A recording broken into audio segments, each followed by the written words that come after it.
Okay. Welcome to the June W7PRA meeting. I'm Paul N0VLR, chair of the board. Let's start with some introductions. Let's see, in Hollywood Square fashion, we've got Paul in the top left corner. Paul, W7PEB, the Southern contingent. And the thriving metropolis of Roseburg, right? Yeah, or Looking All right. Glass, whichever's closer. Tyler, how about you? Parsons, WB7DD, about a mile south of the center of Corvallis, southeast Corvallis. And Elise. I'm Anna McDermott, NH6Z, and I am in wonderful metropolitan Lebanon. If I had a megaphone, I could probably reach your neighborhood. Yeah, I'm one of those city dwellers, though. You're like in the burbs. Yeah. Donna Betsy. Don, W7DMR, North Corvallis. Betsy, K7BTS, and you can presume that I'm in North Corvallis too. Either that or you've got some really good video imaging going on. Yeah. Sir. Andy, the wild traveler. Yeah, Andy, W7 AAU between Tangent and Corvallis in the Oakville Church area. Okay. Mike? W7RIS, about 10 miles north of Corvallis. Anthony. Anthony, KE7OSN in Staten. And Ron. Yeah, Ron, AE4JL up in the big booming metropolis of Millersburg. Okay. Give me a second while I send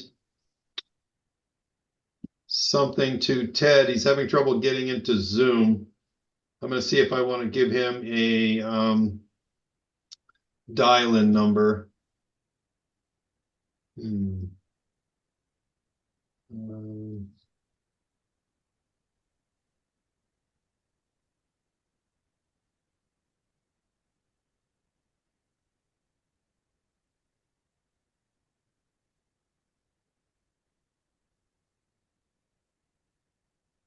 right, hang on, let me get this. Let's see, Zoom details.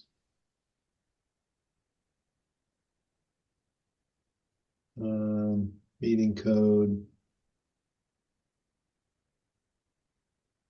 This should work.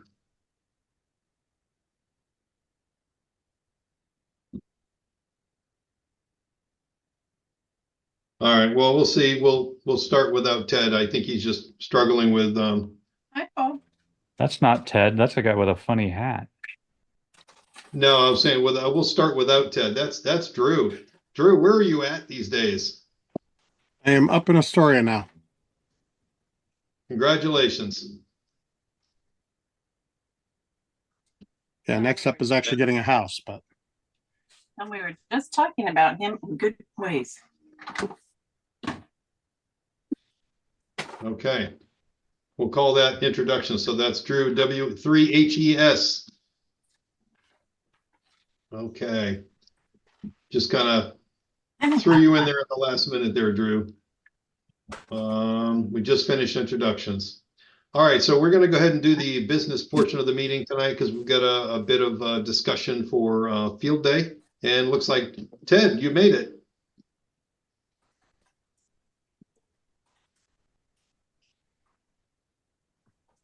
Ted's still joining. Okay.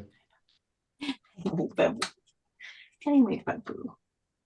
Let's go with the treasurer's report first, and then we'll get back to Ted once he gets audio working.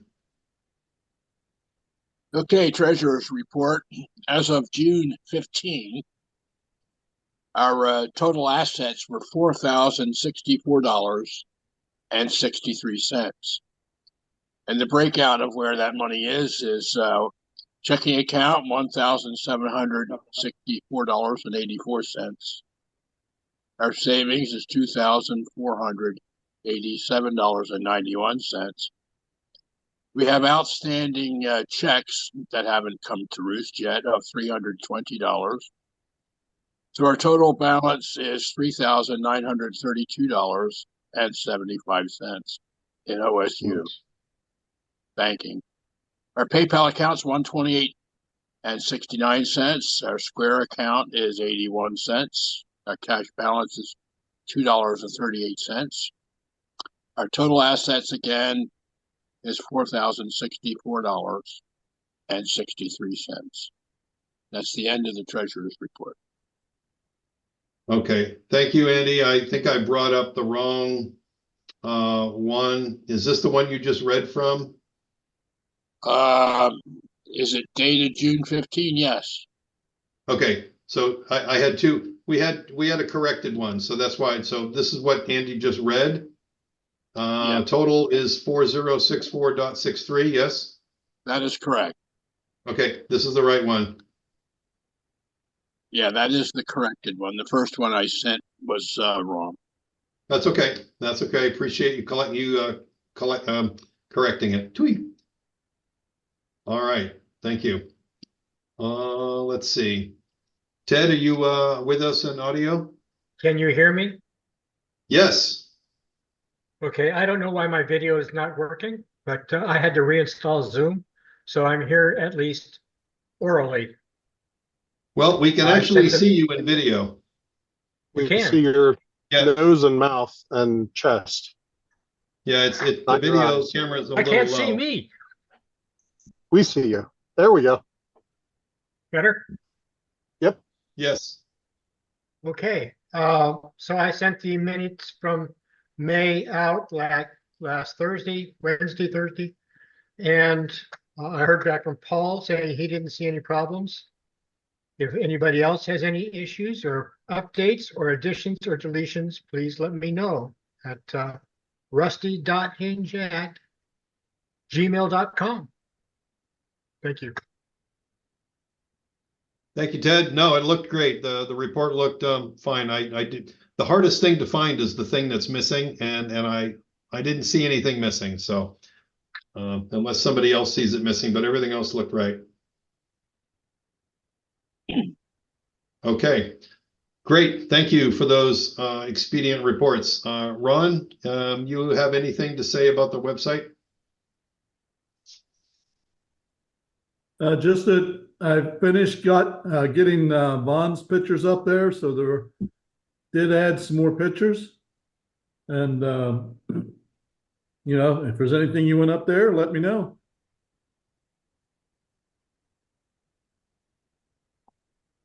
Okay. So we do have an opportunity. This is more into the field day thing.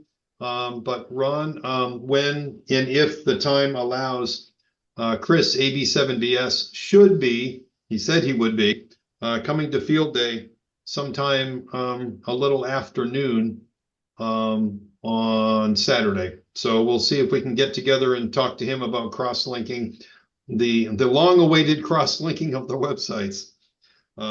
It has not gone without any efforts on my part, but nonetheless, everybody's busy. So we'll see if we can do that. All right. So the only thing I'll add on the repeater report, I'll be sort of in absentia. I'll just sort of I'll stand in for Chris or anybody else who has anything to say about it. Please feel free to add.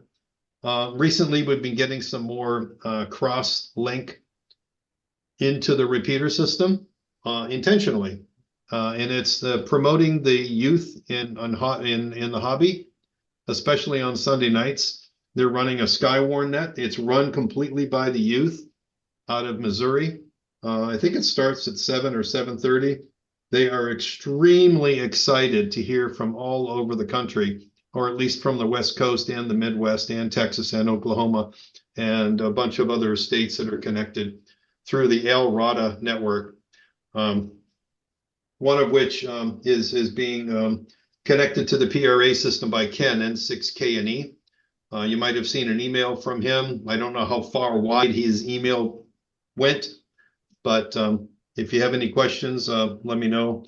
It's a great thing. The kids are really stoked about practicing their communications, and I support it. I think it's a great thing.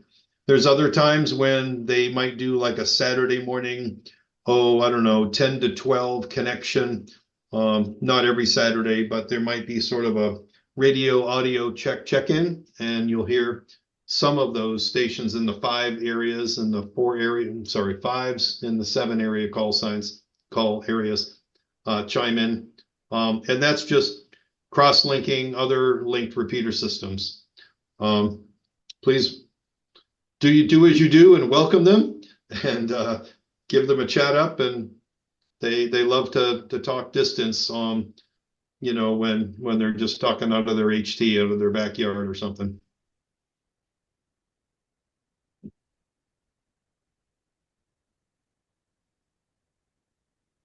I asked this question earlier just out of curiosity. Did anybody does anybody have a definitive status on the logbook of the world, or was it just us trying to ping it? And okay, thank you, Mike. Yeah, that's a sad story. I'm sure that there are a lot of disappointed people right now, to say the least. The ARRL website has several official updates on the status of various things. What has happened? They got hacked, and they shut everything down and disconnected it all, and they're slowly putting stuff back. And they said in the last update, they're specifically keeping the logbook of the world stuff offline until they're sure everything is safe, because there's a lot of data in there that people don't want to lose. Did they lose? All the data is safe, but they just don't want to take any chances with it. Was any data damaged? The logbook data they don't think was damaged. They haven't given all the details of all their other stuff. They have a lot of different things going on. You should go read their updates if you want details. Okay. Thank you, Don. And welcome to Larry. Oh. Okay, we'll continue on. One other short question. Anybody want to add anything about anything at CPAC? And then we'll get into our field day breakout session.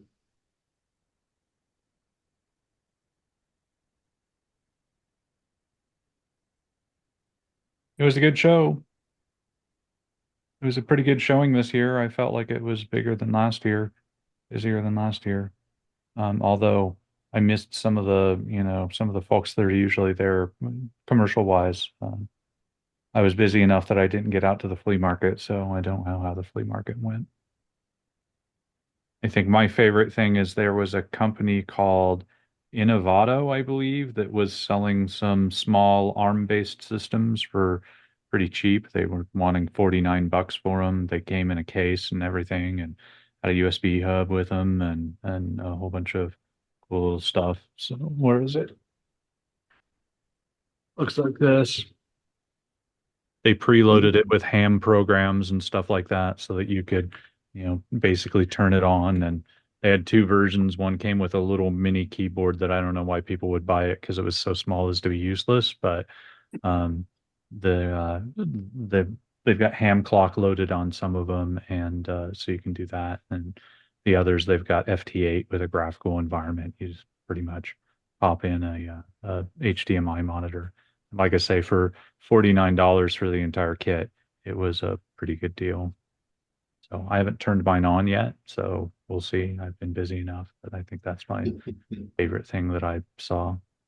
Besides the fact that, next year at Field Day, I think I'm going to be able to get pink coax. So I'm going to have pink coax so it doesn't get mixed up with anybody else's. I talked to the people at ABR, and they're doing, colored sheathing on that's built into the coax now, so you can get different colors, which is kind of cool. It'll also be nice from a visibility perspective. Yeah. Nice. I didn't think for at least the presentations didn't interest me as much this year as they did last year, although I did go to the contesting session on Friday and thoroughly enjoyed that.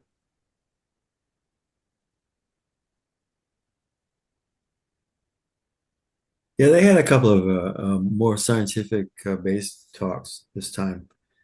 And so one was about I think there were two on the ionosphere. One was to do with I think the seismograph. Has anybody heard of that? Where you can use you can use propagation to predict earthquakes, if you can believe that, within a certain time period of the earthquake happening. And another one was about using measuring a Doppler shift to measure changes in the ionosphere, where the ionosphere has, if the F layer or the E layer starts to go up or down, you can actually see a Doppler shift in a received signal on your waterfall. And then it doesn't change much. It's like a hertz or a couple of hertz. But if you have sensitive enough equipment and everything is in your your receiving local oscillator is very, very, very stable, and he talked about how to do that. Then you can actually participate in a HAMSCI crowdsourced science project where you can actually do all these measurements of the ionosphere Doppler, or measure the Doppler shift so you can see what's happening with the ionosphere, at any time, and then try to correlate it to, say, CMEs or some sort of a solar activity, solar storm, that kind of stuff. So that was interesting. I mean, just from a pure scientific point of view. And I kind of agree with Paul there. The talks weren't in general that interesting this year compared to last year. So, there was a good talk on mesh networking, if anybody was interested in that. And there's a couple of others, I don't want to put them all down, but, it wasn't, I don't think it was as invigorating as it was last year. Otherwise, I agree with Anna. I think that there was more attendance than normal. It seemed like the flea market area was very crowded, and so were the talks, by the way. You couldn't get through the hallway to get to the rooms. So it was yeah. Anyway, that's pretty much it in a nutshell. I mean, of course, the talks were substandard. I wasn't giving a presentation, so Yes. But we could tell, the quality just wasn't there. Because we'll have to step it up next year. Yeah. I challenge each and every one of you to come up with something interesting so that you can be part of the solution, right? Yeah. Well, that's what the guy said when I walked out of the last talk on Sunday morning. I can't remember his name and a call sign, but it's the guy who's always coordinating the seminars. And he cornered me, of all people, and he said, "Do you have anything to contribute for next year?" I said, "I'll think of something." Because, I think he kind of sensed that too. But Paul's right. If you don't like it, then try to make it better. I don't remember his. So as I like to tell people, like when my kids were at that age, or I use that age when they say, "Oh, they should fix that," or "They should do this," I said, "We are they." Yeah, we are they. Yeah. Look in the mirror. So anyway. Yeah, I believe his name's Delvin. I don't remember. Yeah, Delvin. That's right. That's right. Yeah, it's Delvin something. Anyway, nice. Yeah. Okay, that's anybody else for CPAC topics? Otherwise, we'll move forward. Okay. I'm going to throw Ron in here real quick. Ron just wants to introduce the topic of POTA, and then we'll jump into the rest of the time we'll spend on field day. Well, actually, I would call it the Fall POTA Picnic. Last couple of years, we've had a picnic in the August, September timeframe. I looked out at the OSU football calendar and haven't checked park availability, but I wanted to throw out a date of September 7th to see if we wanted to have another fall get together. Summer 7, yeah. So for anybody who doesn't have a calendar in front of them, the September the 7th is the Saturday after Labor Day this year. So it's not Labor Day weekend, it's the weekend after. Labor Day is really early this year. But you didn't check if any real football teams were playing? I mean, I would be more concerned about that. The only thing football teams that play in yep. The football teams that play in leagues with more than 2 teams. I'm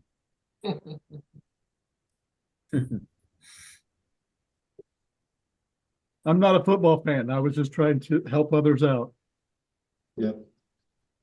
Sorry, as the Corvallis trader, I have to represent for the green and yellow. Okay. So, so just a kind of a quick show of hands, just a general interest. People interested in doing a fall picnic POTA this year, so that okay, sounds like a good idea. First week of September. It's far enough away from field day. Ted, you're going to show up twice. You got 2 hands. That's awesome. So I will check on the park and come back next meeting with reservation costs or anything, and then seek going from there. Okay. The other one thing that agreement on date. Thank you, Ron. The other thing that Ron mentioned earlier today when we were chatting at lunch was we really felt that going up north was beneficial to those folks that don't normally come down for events in Corvallis, maybe because they're too far north. We have a lot of contingency up there. We did draw some crowd last year or 2 from the Dallas and north of Dallas area. Is there any yay or nay to doing it up at Sarah Helmick, or do we want to do it? Is there a preferable place, and for whatever or what other reason, I guess is the question.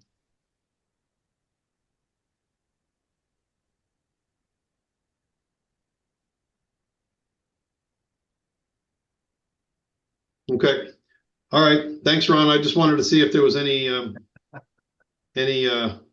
opposition. And thank you, Anna, for the football scorecard. All right. All right. We zipped through that in 21 minutes. So thank you, everybody, for your expediency. We're going to hand it over to Mike. And then during your time, if you want to bring in Paul on the safety topic and then me on the food, I'll be ready when you are, sir. Yep. Let me run through a couple of things real quickly, and then we'll get to everybody else that needs to speak here. So Friday, 11 o'clock is kind of starts the setup. We're going to be there at the Willamette Park there, the south part of town there. And I think everybody probably knows where it is. You know, as you come into the park there, and was it Goodnight that is the road that comes in there?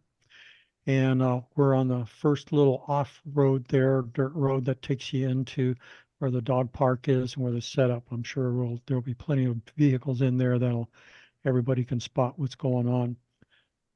And the contest basically goes, or we'll be occupying that area from Friday starting at 11 o'clock, and the contest starts on Saturday at 11 o'clock and ends Sunday 11 o'clock. So Paul will be taking care of the safety. Don will be doing the IT stuff to help out on making sure everybody can connect to the network and stay connected.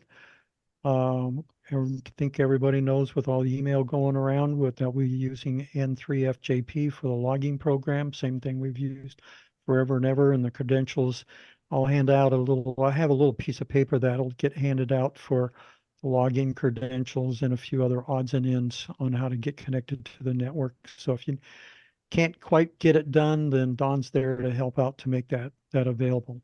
So a really fortunate thing for some lucky person is that 20 meter phone is now open to anybody that wants to slip me a quick $20 bill. And then so that'll make your day because of all those contacts that you can get out there. So just remember that that band is going to be open. I have no idea what to expect for band conditions. I think it's going to be good. I'm not sure what we're going to have to fight as far as delayer absorption. It's been on and off again. Sometimes it's been really bad as far as shutting down a lot of HF stuff all the way up into 20 meters. We'll just have to wait and see. And right now, I have no CME scheduled. We always have to wait, what always normally happens 2 days before a major event for working DX is usually a CME. So I have no idea what Mother Nature has scheduled at this point in time. So let's go to Paul. He has some things that he wants to talk about on safety. Go for it, Paul. Okay. Those of you that have masts and vertical antennas, one of the ideas of field days to get public out there, so we can expect some public plus ourselves walking around. From Amazon, I did get some colored parachute cord that you can use for you're using for guying or whatnot. They're a little more easier for people to see. I think these were about $10 for 100 feet. I went to Harbor Freight, got some of this stuff. It's a poly cord. It's supposed to glow in the dark. I don't know if it does or not, but it is a lime green, and it's like $7 a 100 foot, and it's about 100-pound working strength. So it's probably good for a lot of the guying that we would do. One idea I picked up from Mike at 7QP were pool noodles. And if you take your utility knife and make a little slit on one side, you can slip these over your guy lines, and it makes it a lot easier for people to see them so they don't trip over them. And if you've got some road cones you can put around something you don't want people to trip over, that's not a bad idea. Also, it's not a bad idea to, because they're really pushing, RF exposure. I ran my antenna. I've got the new DX Commander, and as long as you're, 3 feet away, you're safe. I ran Mike's, if he's running full legal limit, off his AS3 antenna on 28 meters. If he's 30 feet away, which is fine because his pneumatic mast is 30 feet in the air, but it's not a bad idea to go onto ARRL, run your antenna and whatever power you're going to be using, and do an RF exposure. And other than that, I'm just the safety Gestapo to make sure nobody has any fun. Back to you, Mike. Okay, so please, when we get ready to do any type of launching of the tennis ball launchers for getting things into the air, let Paul know so he can be around to also judge to make sure that the landing zone is in a clear area for that tennis ball. Even though that tennis ball is probably only going to weigh about 8-9 ounces, it can certainly hurt someone if it does end up hitting somewhere, or also make a big dent in someone's vehicle. Likewise, when when I'm been putting up my mast and stuff like that, all the guy lines, always like to have a second opinion to make sure everything's tied down good and tight, and make sure it's not going to move around on us. My biggest concern with not everybody's seen my pneumatic mast, but it's a 30-foot mast that gets pumped up into the air with a little air pressure, and it's pretty cool, pretty impressive, and I'll have a nice tri-bander setting up on top of it. But I'm always concerned about some wind.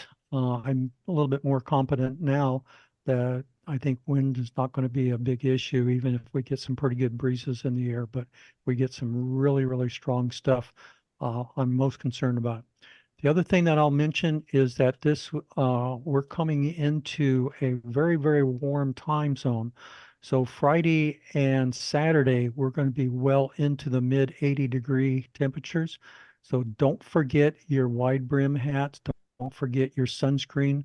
You really need to have some UV protection and also plenty of water to drink. And preferably if you have some kind of like Gatorade or something like that, that can readjust your electrolytes. That is a good thing to have in place there. Sunday we'll be dropping, this is Mother Nature. This is our government telling us what they think the weather's going to be. So far, they have not been very impressive this last week. Today it said there was not supposed to be any raining, so I had some steel that I needed to get painted and got it coat of paint on it. And before it had an opportunity to really set up, it flooded and had a nice big rainstorm that came through. So I'm not very happy with our government and how they predict our weather. But that's the weather predictions at this point in time.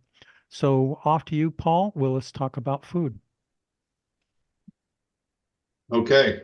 Another important factor on safety, when you were mentioning about tennis ball launching, it's important to know that we have runners, joggers, dog walkers, and other things that are coming, other people that are coming through that area unannounced, right, in the area that we'll be launching. So that's another thing to look out for, is the pathways. Yeah, last year, well, 2 years ago, we made the mistake of setting up our camp area too close to one of those pathways. It turns out that's a major thoroughfare.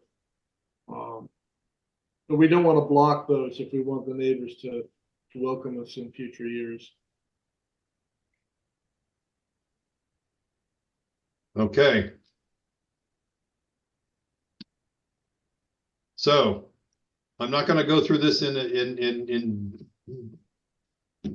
in great detail, but I want to just point out that these are the meals that we've decided to do in a common fashion. The first one is Saturday lunch. So if you're coming on Friday to do any setup or whatever, there'll be things available, like, we can make coffee, and there'll be water dispenser, and, all this stuff that you see here is fine. But as far as common meals, they're not going to start until Saturday lunch. And then we'll do Saturday dinner, Sunday breakfast, Sunday lunch, whatever's left over. Okay. So much like if you've been to 7QP, it operates in a similar manner. We can't overload with just trying to anticipate how many people are going to be there at a certain time. And so you kind of on your own on Friday. And if there's enough hemming and hawing, I can probably do Saturday breakfast. But that's a big time to set up our antennas and before the 11 o'clock time. And there's really not a lot of time to do cooking at that point. Okay. So the usual offerings, and I've sent this out before. I haven't changed it. So the last time you saw this on probably the Peak Radio group, it hasn't changed. So if you haven't seen it lately, we're doing all of this here. The club is doing this. I will have the large 6-gallon water dispenser that we've procured for a couple of years ago.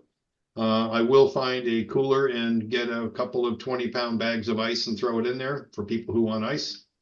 We'll supply as many paper plates, paper towels, and silverware we can. But if you bring your own, then we can save them for next year.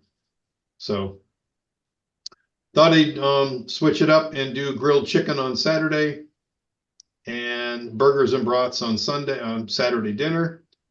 This is usually the big one where we get together. I could actually flip this around and do that here and there. I don't have a particular aversion to one or the other, but they were both on Saturday.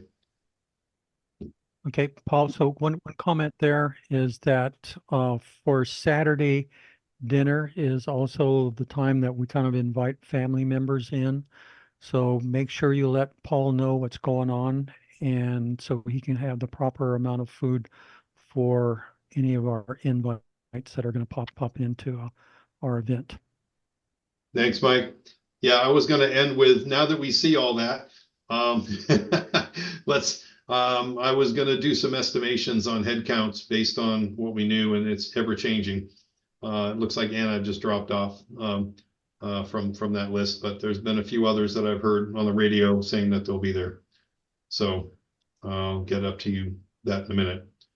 So the new addition is grilled chicken sandwich. or some sort of grilled chicken. You can add a bun if you want. You don't have to if you don't want. That's the great thing about that, is you can decide to leave it off if you want. The same usual condiments on Saturday for burgers and brats. And Sunday we're going to do pancakes and add some blueberries to it. And so that'll be the Sunday breakfast. Instead of trying to do the egg scramble, and we're going to try to do it a little simpler, and make some sausages. And sausage is sort of like, it depends on what I can find. If it's sausage or bacon or something, some sort of a meat to go with the pancakes, depending on what we can find, if it's not outrageously priced. And a couple of things, the usual orange juice and other things. If you see something you want, feel free to bring it. Bring your own little cooler if you want, macadamia milk or something, or whatever, some soy product or whatever it is that makes you happy. I can't stock. We're not going to pretend to anticipate, what everybody likes to drink for soda pop or water, electrolytes or whatever. I mean, that's kind of, everybody needs to do their own thing there. It's good prep. What was the final thing on alcohol again at this park? Are we not allowed any or personal consumption?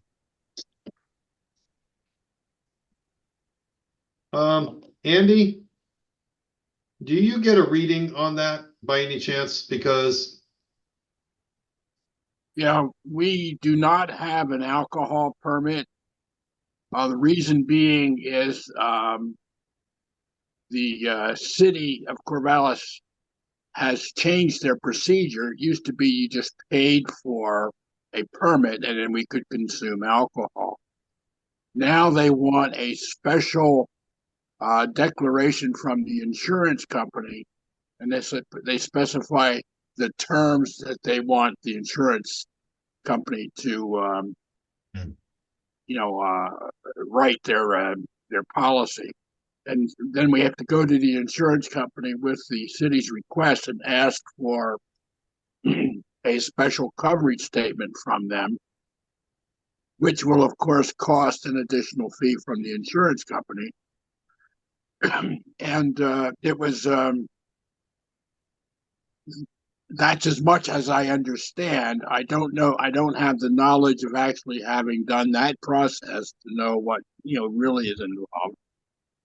And I just neglected or decided not to proceed on that.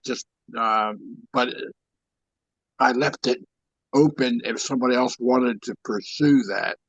So we do not have an alcohol permit, and it would be best if everybody abided by that. Even if you brought your own, if you were with the group and you were consuming it in the park, it may involve the club and their relationship with the city. So it would be possible, but I gave a short synopsis of what was involved and why I neglected to pursue it.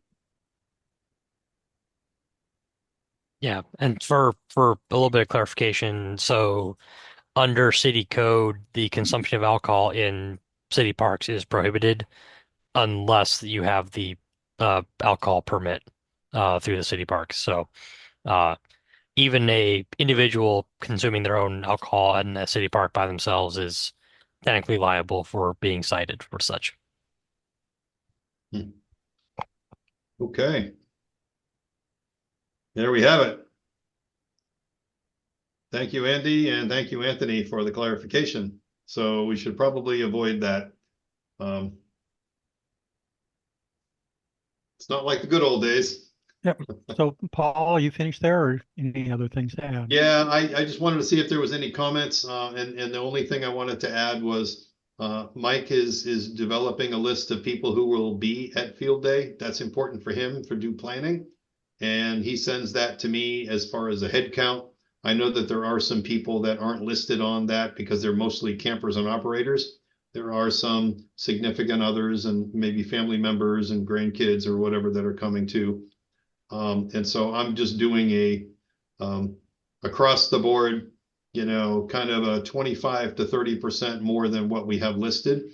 And that way we have a little extra if we need it.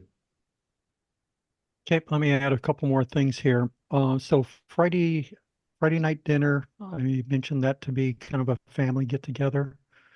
Excuse me, not Friday, it's Saturday. Saturday night dinner. So that's a family dinner get together. So if anybody wants to bring any extra dishes or plates or something additional to eat to add to the meal there, please go ahead and bring it in. You might give Paul a heads up on what's coming his direction, so he knows what's going on. So Paul, when is your drop dead date on when you need to have a complete head count? I think I'm gonna go with Wednesday night, Mike. Okay. But there'll be some. Again, you can only buy meat in sleeves anyway, so it's not a huge deal. It's not like, unless we're expecting double the amount, then that would be a real challenge. Okay. Yeah. So Paul needs to have a final head count so he knows how much food to get. So we really don't want to overdo it, or especially don't want to underdo it. But we want to make sure that we have a reasonably accurate head count. So that stuff, information, if anything changes on what you've already kind of committed, and we need to know about that. So please forward that information to both me and Paul so we can keep track of that stuff. Okay. And that goes for anybody that you hear is coming. Sorry, Mike. And I've heard this on the repeater, so I thought I'd mention it to others. If you guys are hearing somebody from, wherever, and they're saying, oh yeah, I'm going to drop by a field day. When's a good time?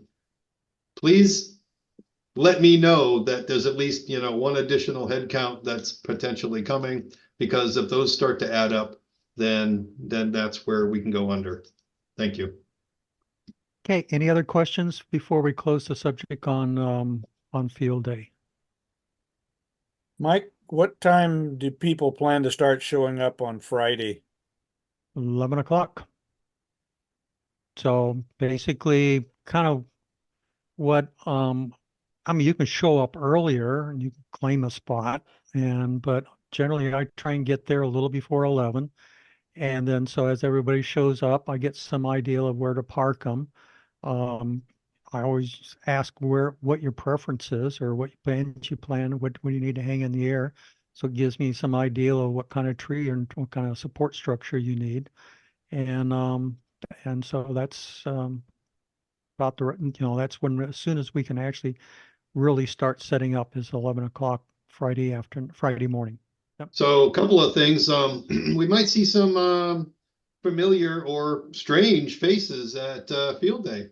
I've invited a couple of people to drop in to see what ham radio is all about, and invited them. And so I don't know if they'll come or not. It's just the general public. But there's a few that we haven't seen in years. And so Chris, AB7BS, and his son, Carson, who is now interested in microphones and how radios work and everything else, he wants to bring him by and put him in front of some field day operations and let him ask questions.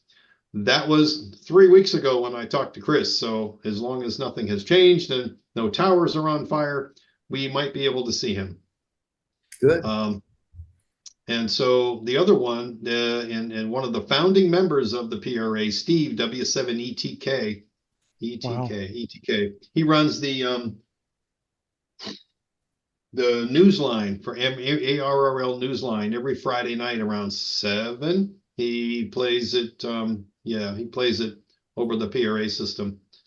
And he's very active on his HT and, when he's at home listening around and whatnot.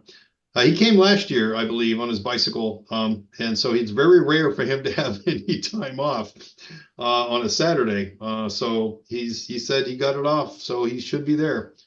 Another founding member, I think a founding member, is Chris, W7WZA. I forget where he's out of, but in the area somewhere. He might be there too. And Stacy, K7SGS, I think. Yeah, Chris, yep, good. Steve has been trying hard to get Stacy to drag him out. He has an office or business literally in South Corvallis, so this should not be a real hard stretch for him to stop by. So I'm really hoping to see them all. It would be great. Cool. Yeah, it's very nice. Yeah, I've been trying to draw some people in, as you can see. So, and if you have anybody, you know, any nephews or nieces or anybody that, you know, might be interested, just have them stop by. We'll feed them a cheeseburger and, you know, we'll show them, we'll put a headset on them. Mm-hmm. Yeah. So. Will we have a GOTA station? I think every station is going to be a GOTA station, Andrew. I think anybody who's willing to share their experiences with Field Day and what amateur radio is to them, I think that's our best. A radio doesn't speak passion, but people can. And so I encourage everybody to welcome anybody that comes to their area that they're operating from, and just take a moment and introduce yourselves and say, is there any questions you have? You know, I like not like the IRS. Not like the IRS. What do you want from me? No, but more inviting, of course. That's what I meant.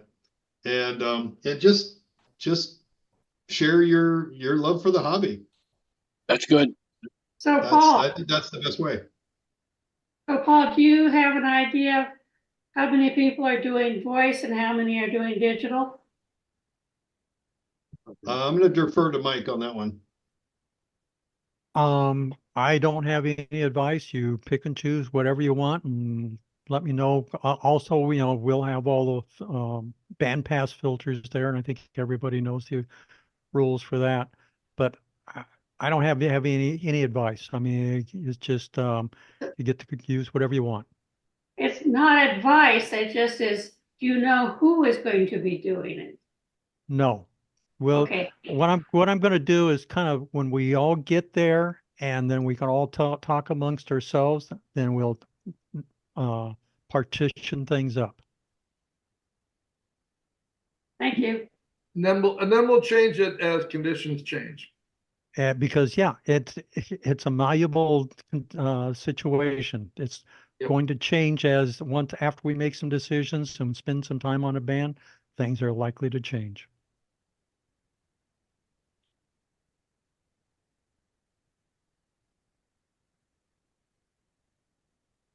Okay. That's all I have. Any other topics or things of interest that we'd like to share before we close? Anything for the good of the order? Anthony?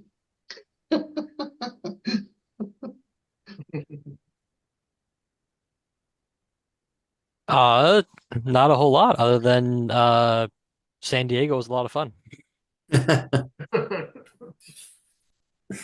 So for those of you who missed last month's meeting, Anthony got married to a beautiful blushing bride, and we were happy to see him take some time off for himself. It looks like he hadn't been on vacation in quite some time. I almost fell out of my chair when I heard that.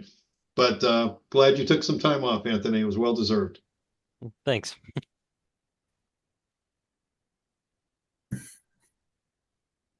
Okay. All right. And I think Ron was asking for any interest in POTA or anything else like that. Feel free to reach out to him direct, or just put it on the reflector if you have any ideas, suggestions, etc. I think that goes without saying. I have one other thought here, is that, with that 30-foot tower, I'll also have the ability to raise a flag or flags up there. Obviously, there will be an American flag up there. Any other suggestions on anything else that we might want to put up there? Is there a special field day flag? I don't know if that is. Yeah, that's one of the things I've thought about, but I never seem to hang on to that thought long enough as far as, getting an ARL or looking to see if there is a field day flag, or even building PRA our own logo. peak radio flag. I mean, there's a whole bunch of other things that can go into that as far as adding an additional flag up there. But any thoughts on where we might want to go with that in the future? An American flag has an elegant simplicity to it because it represents a lot of things. Yep. Yeah, it wouldn't hurt to I agree. Let's keep it simple. I think if Bill were still here, I think maybe the Coast Guard flag might have a place underneath the American flag, just because Bill's Bill. Yep. Okay. Thank you for the input, everybody. Yeah. All right. I'm going to go ahead and close the meeting. Okay. I appreciate everybody's attendance. Looking forward to seeing everybody at Field Day. And if you are or are not able to make it, please let Mike and myself know so that we know one way or the other. You know, it'll be fun. Looking forward. Anthony, I think we can go ahead and kill the recording.